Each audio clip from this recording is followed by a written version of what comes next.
हम कितने सौभाग्यशाली हैं कि हमें राम, कृष्ण, हनुमान, महावीर जैसों के अनुयायी होने का, उनके भक्त होने का सौभाग्य प्राप्त है।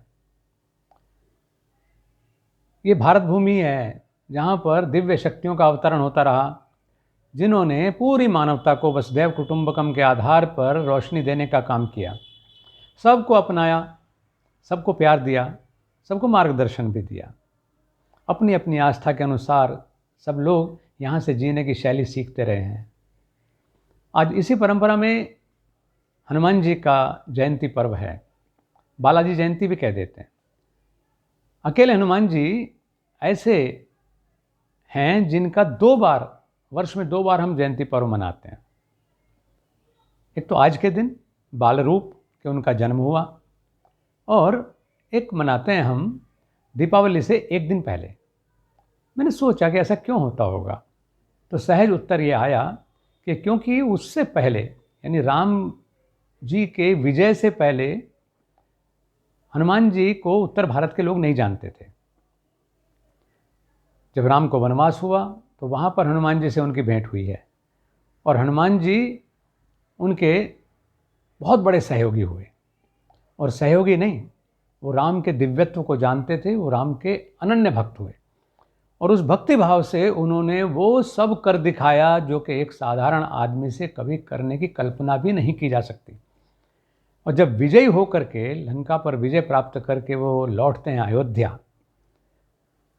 तब लोगों ने उनको वानर के रूप में, जिसको आप कहते हैं ना कि ही मैन, उस रूप में देखा कि ये वो महानायक हैं जिन्होंने राम का कार्य पूर्ण किया। और वो कहते भी हैं, राम काज कीने बिना मोह कहाँ विश्राम।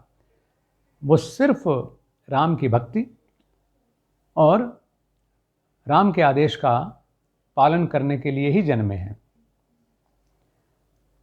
उस समय जो परिचय उनका हुआ, तो तब भी हम लोगों ने हनुमत जयंती मनाई।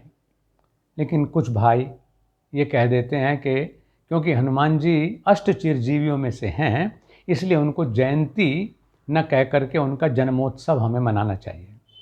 कोई बुराई नहीं है, जिस दिन भी प्राकट्य हुआ है तो जन्म तो है ही, लेकिन हमें ये भी जानना चाहिए कि जब हम उनको चिरजीवी कह रहे हैं तो वो देह से चिरजीवी नहीं है। ऐसा नहीं है कि हनुमान जी कहीं टहलते फिर रहे हों, या अन्य जो बलि, व्यास आदि अष्ट चिरजीवी हैं वो शरीर से घूम रहे हों।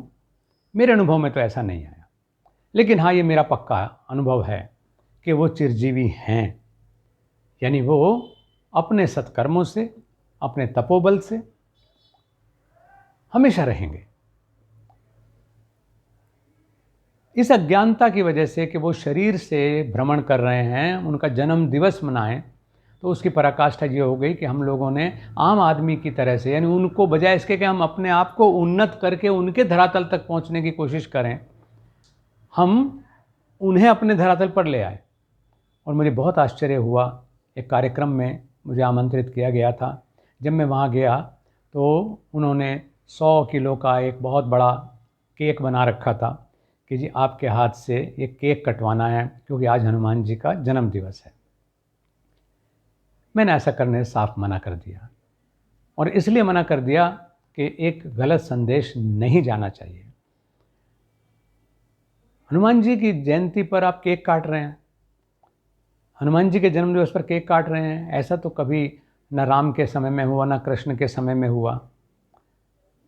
तो इसलिए हमें थोड़ा सा जागरूक होना ज़रूरी है।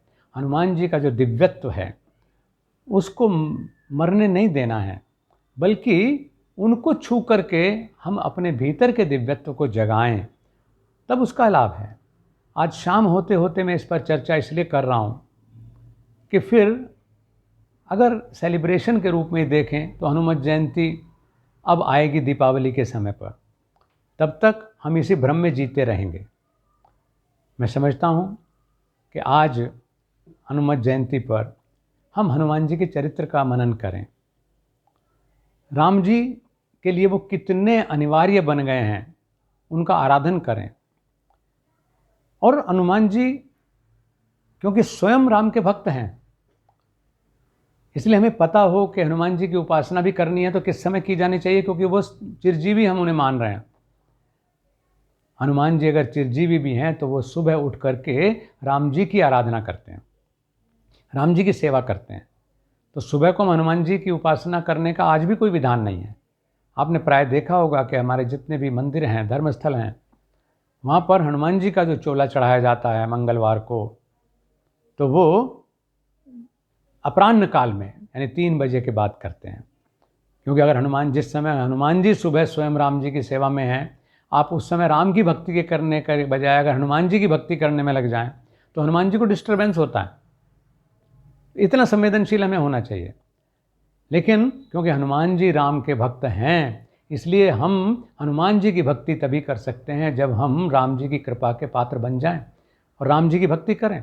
तो सुबह हम उठें और हनुमान जी का जो आचरण है उनका जब आप चिंतन करें, अतुलित बलधामम हेमशैलाभदेहम धनुजवन कृशानम ज्ञानी नाम अग्रगण्यम सकल गुण निधानम वानराणामधीशम रघुवर प्रिय भक्तम वात जातम नमामि।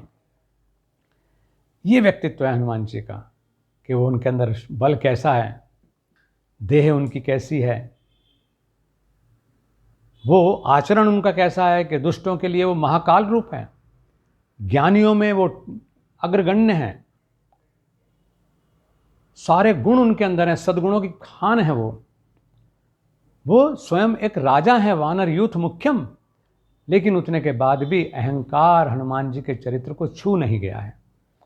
वो राम के भक्त के रूप में ही अपना परिचय कराने में अपना गौरव अनुभव करते हैं।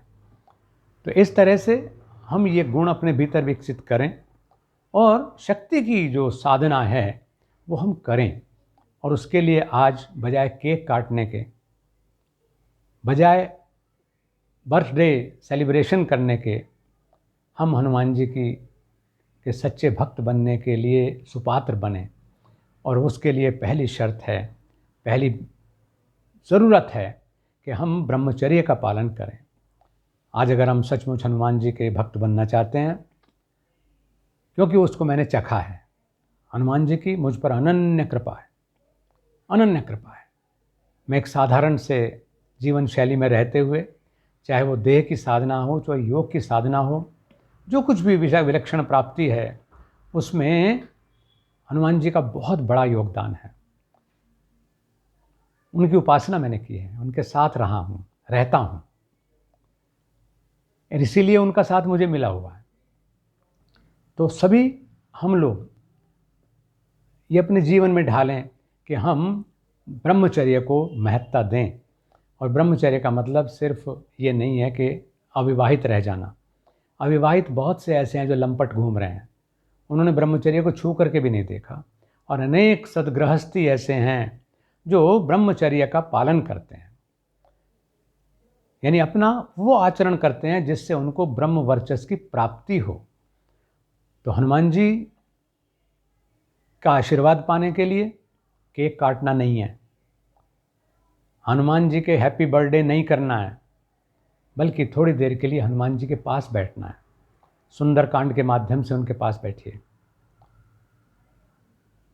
हनुमान चालीसा के माध्यम से उनके पास बैठिए, हनुमान जी के उपासना के जो श्लोक हैं उनके माध्यम से उनके पास बैठिए। लंगोट धारण करें। बच्चों को आज के दिन गिफ्ट दी जानी चाहिए कि वो जो 8 साल से और यौवन तक के हमारे बच्चे हैं उनको लंगोट की गिफ्ट दी जाए, ताकि उनको पता चले कि हनुमान जी की भक्ति क्या होती है। अगर हम हनुमान जी की हनुमान चालीसा और सुंदरकांड भी का भी साधना करते हैं तो केवल कान में ईयरफोन लगा करके उसे सुन करके उसकी मत सोचे कि आपने बहुत कुछ कर लिया। उसके अर्थ का चिंतन करें, उनके चरित्र का चिंतन करें, तब हमारे अंदर ट्रांसफॉर्मेशन शुरू होगा। और इसके लिए मुझे कई बार आश्चर्य होता है कि जब बच्चों से पूछता हूँ, बताते हैं जी हम तो कई साल से मंगलवार को हनुमान चालीसा का पाठ ज़रूर करते हैं, सुंदरकांड का पाठ करते हैं, लेकिन उनसे हम पूछें कि इसका अर्थ क्या है तो उन्हें नहीं पता। अगर आपको बच्चे को यही नहीं पता है वो माँ से मांग क्या रहा है, तो उससे तो अच्छा है कि वो सिर्फ रो करके दिखा दे, भक्ति में रो करके दिखा दे, तो माँ उसकी तरफ ध्यान देगी और उसे क्या चाहिए वो स्वयं दे देगी। लेकिन हम भक्त नहीं, हम तो बुद्धिमान बन साबित करना चाहते हैं अपने आप को। और अगर ज्ञान मार्ग से भी जाना है तो फिर चिंतन और मनन पूर्वक हमको आगे चलना चाहिए।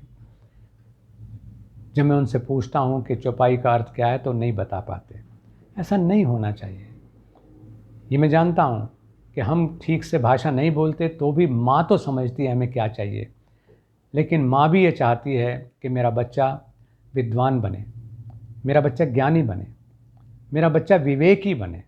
तो ऐसे ही हमारे जो ये देवता हैं, चाहे वो हनुमान हैं, चाहे वो कृष्ण हैं, चाहे वो राम हैं, वो भी ये चाहते हैं कि हम उनके सुपात्र बने। उसके लिए हमें कुछ कोशिश तो अपने स्तर से भी करनी पड़ेगी। केवल याद करने से काम नहीं चलता, और वो भी इस दिन मैं कहता हूँ याद ही करना है तो फिर वो याद में बस जाना चाहिए।